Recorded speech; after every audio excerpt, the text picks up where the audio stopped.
Bienvenidos de nuevo a esta mi búsqueda del Grial, que espero sea también la vuestra. Hoy hablaré de los arquetipos. Y para hablar de los arquetipos hemos de referirnos a Carlos Gustavo Jung. Jung nació en Suiza en 1875 y murió en 1961, pero nos dejó un legado: su teoría del inconsciente colectivo, de los arquetipos. Observó que en mitos, cuentos y leyendas aparecía una simbología similar a la que aparece en los sueños. De ahí dedujo el por qué mitos tan distantes en el espacio, como pueden ser los de Grecia, Asia o América, tenían tantas similitudes. Para Jung, arquetipos son símbolos ancestrales que forman el inconsciente colectivo del hombre y que se encuentran en la mitología universal. ¿Dentro de qué arquetipo podría encajar el Grial? Comencé recopilando datos sobre resurrecciones y vueltas a la vida. No olvidemos que el Grial es fuente de vida. También tenemos que hacer mucha referencia a la sangre. Recordemos que el mito medieval del Grial está relacionado con esta recogida de la sangre de Cristo por José de Arimatea, teniendo el Grial determinadas propiedades curativas y de resurrección. Decíamos que el cáliz que contuvo la sangre del crucificado es fuente de vida, pero tenemos que recordar que culturas antiguas y aún el catolicismo, disfrazándola de vino, ofrecen esa sangre en sacrificio y lo ofrecen a los inmortales dioses. Por cierto que en latín sacrificio se decía hostia. Pero pensemos ahora en otros seres, los famosos vampiros, los no vivos. Son abundantes las leyendas sobre estos en los pueblos de Rumanía, Rusia, Lituania, Moravia, República Checa, Eslovaquia, Hungría y en general en la Europa oriental, aunque tampoco faltan en Asia propiamente dicha. Es el vampiro un cadáver, un muerto que en la oscura noche se levanta de su tumba para alimentarse de la sangre de los seres vivos que duermen, practicándoles una excisión en el cuello junto a la yugular para conseguir vivir de manera indefinida. Y es más, las víctimas que fallecen desangradas se convierten a su vez en no vivos, en vampiros. Nos encontramos aquí claramente con el simbolismo de la sangre igual a fuente de vida. Este simbolismo va a ser muy importante en todo el tratamiento del Grial, tanto si lo concebimos como fuente de vida, la sangre, como si tenemos en cuenta otra teoría, que es considerar a la sangre en el sentido de descendencia, en este caso de Cristo. Pues hay quien piensa que Grial significa sangre real. Por el momento, sigamos con el simbolismo de sangre igual a fuente de vida, que sería el arquetipo de muchos mitos de resurrección. Hemos mencionado a los vampiros, nombre que nos es conocido, pero su nombre cambia según la zona. Upiers, grucólagos, catacanes. Este último nombre es como se les conoce en Ceilán. Pero me llamó la atención una leyenda poco conocida que habla sobre el primer vampiro. La leí en un pequeño libro viejo, en el cual nos indica la fuente de donde la sacó, pero comenta que es una antigua leyenda. En ella se cuenta que el primer vampiro surge a consecuencia de un sueño erótico de Adán, antes de que Eva existiera. Debido a tal sueño, eyaculó, pero su semen pervivió con una fuerza extraordinaria de vida, y cuando encontró un cadáver lo devolvió al mundo de los vivos, o mejor dicho, de los no vivos, pues surgió el primer vampiro.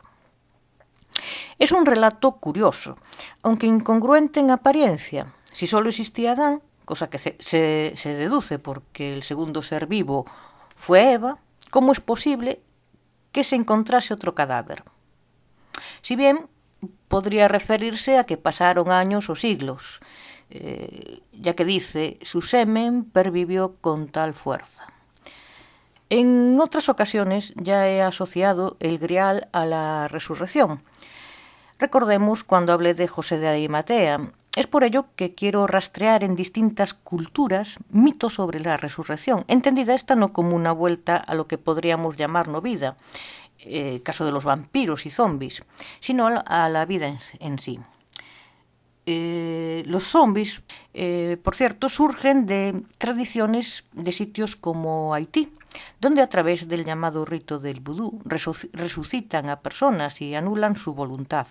Realmente hay cierta realidad en esto, no como nos lo pintan en las películas. Tengamos en cuenta la palabra zombie, que significa idiotizado, lo cual nos lleva a pensar que una persona drogada con ciertas sustancias, como podría ser la burundanga, podría estar gracias a la química idiotizada y sometida a la voluntad de otras personas.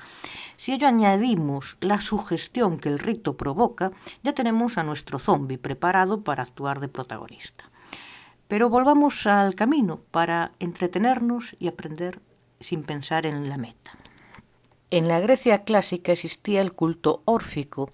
Estos cultos tenían algo de relación con el cristianismo. Digo esto para quien quiera investigar y asociar.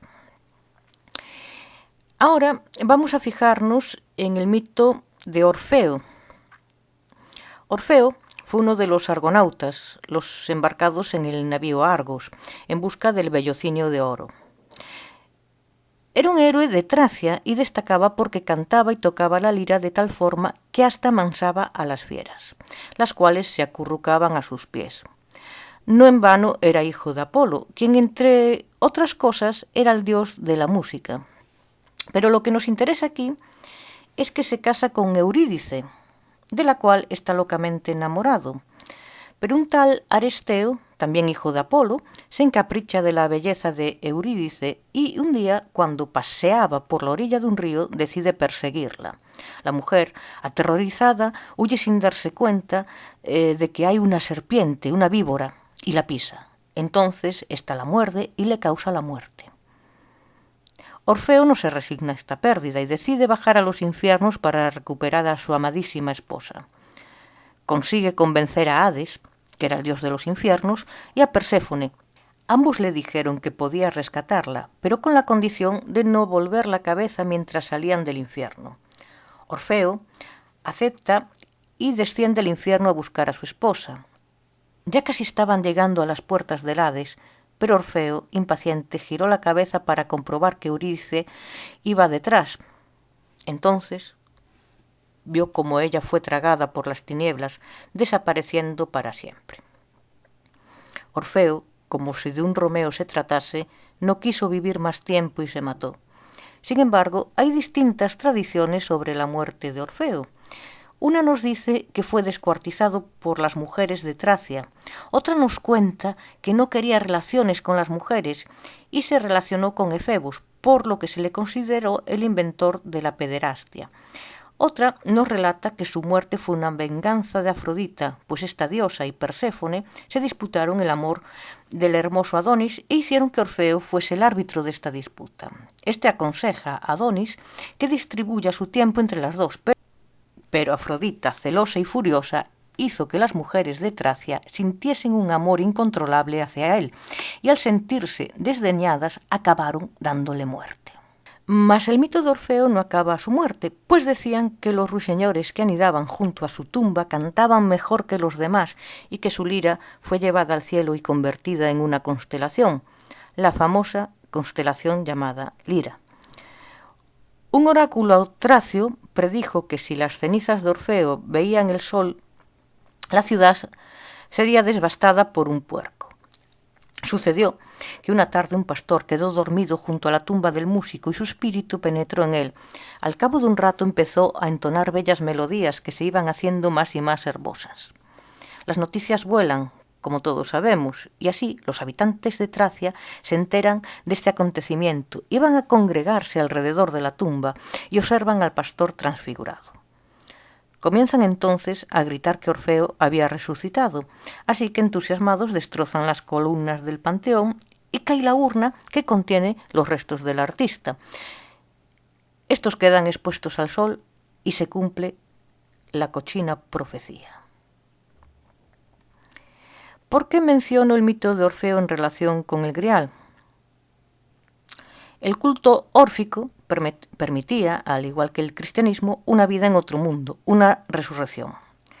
Fijémonos ahora en el mito egipcio de Osiris e Isis y su hijo Horus. Según los griegos, estos simbolizaban la lucha de la luz contra las tinieblas, pero aquí lo que nos ocupa es el mito de la resurrección.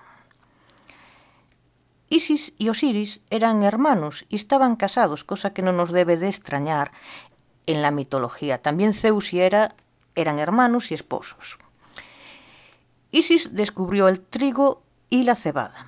Osiris inventó instrumentos de labranza y enseñó a los hombres las normas religiosas, las leyes, las artes, y organizó la sociedad civilizada. Horus era la personalización del sol naciente. Continuó la obra de sus padres. Estas tres divinidades eran benéficas y justas, divinidades de luz.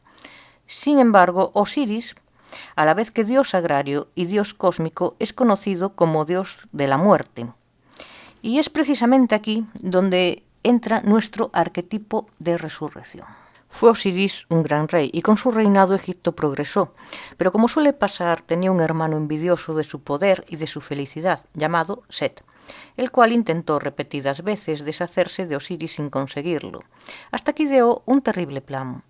Hizo fabricar un cofre con la medida exacta del cuerpo de su hermano y celebró un gran banquete. Al final de la comida propuso un juego. Tras hacer que sus servidores trajeran el arca, ofreció un gran regalo a aquellos de los comensales que llenara completamente el baúl con su cuerpo. Nadie tenía esa medida, salvo Osiris, y cuando éste se introdujo en él, Set se apresuró, acompañado de los suyos, a cerrarlo, clavando su tapa. Luego, al igual que en tantas leyendas de la antigüedad, como la de Moisés o Rómulo y Remo, echó el cofre al río, en este caso el Nilo. Del río llegó al mar, y por el piélago llegó a las costas de Fenicia, cerca de Biblos, y allí quedó varado junto a un árbol. El tronco empezó a crecer rápidamente y a brotar follaje. Un follaje impenetrable que lo ocultó a la vista de todos. Pero un buen día pasó por allí el rey de Biblos, quien quedó sorprendido por el tamaño de dicho árbol y lo mandó talar para hacer una columna que sostuviese su palacio. Mientras esto sucedía, Isis seguía buscando el cuerpo de su esposo hermano. Esta tenía conocimientos mágicos y fue con magia como consiguió averiguar dónde estaba. Una vez llegó a Biblos, habló con el rey y éste le entregó el cofre. Ella se dirigió a unos pantanos y allí lo escondió para evitar que cayera en manos de Set. Pero éste, en una de sus cacerías nocturnas, encontró el cofre y cortó el cuerpo de su hermano en 14 pedazos, entregando cada uno a un esbirro para que quedasen repartidos en diferentes lugares. Sin embargo, Isis comenzó una paciente búsqueda, consiguiendo así reunir todos los pedazos. Mas faltaba uno, el correspondiente a los órganos sexuales, pues habían sido devorados por los peces. Isis se dispuso a darle de nuevo vida a Osiris, a resucitarlo. Y tomando la forma de un vilano, se posó sobre el cadáver y movió suavemente sus alas hasta que su hermano volvió a la vida. Al punto, la fecundó, dejándola embarazada de Horus. No se sabe cómo, pues le faltaban sus partes nobles, pero como eran dioses... El caso es que tras su resurrección, Osiris fue de nuevo rey. Pero no en este mundo lleno de odios y peligros, sino en el mundo del más allá. El mundo más tranquilo que está al otro lado de la vida, el mundo de los muertos. Isis se refugió en el delta para escapar de Set, y allí nace Horus, quien más tarde vengaría a su padre. Bueno, me pareció importante relatar este mito de resurrección por la semejanza en alguna cosa que tiene Osiris con Jesucristo. En concreto, que su reino no es de este mundo, sino el del más allá. Ambos resucitan en esta vida, pero también se nos habla de una resurrección en otro mundo. Hay que tener en cuenta que hay mucha influencia en el cristianismo, no solo de la paideia griega, sino también de ciertas ideas de la religión egipcia.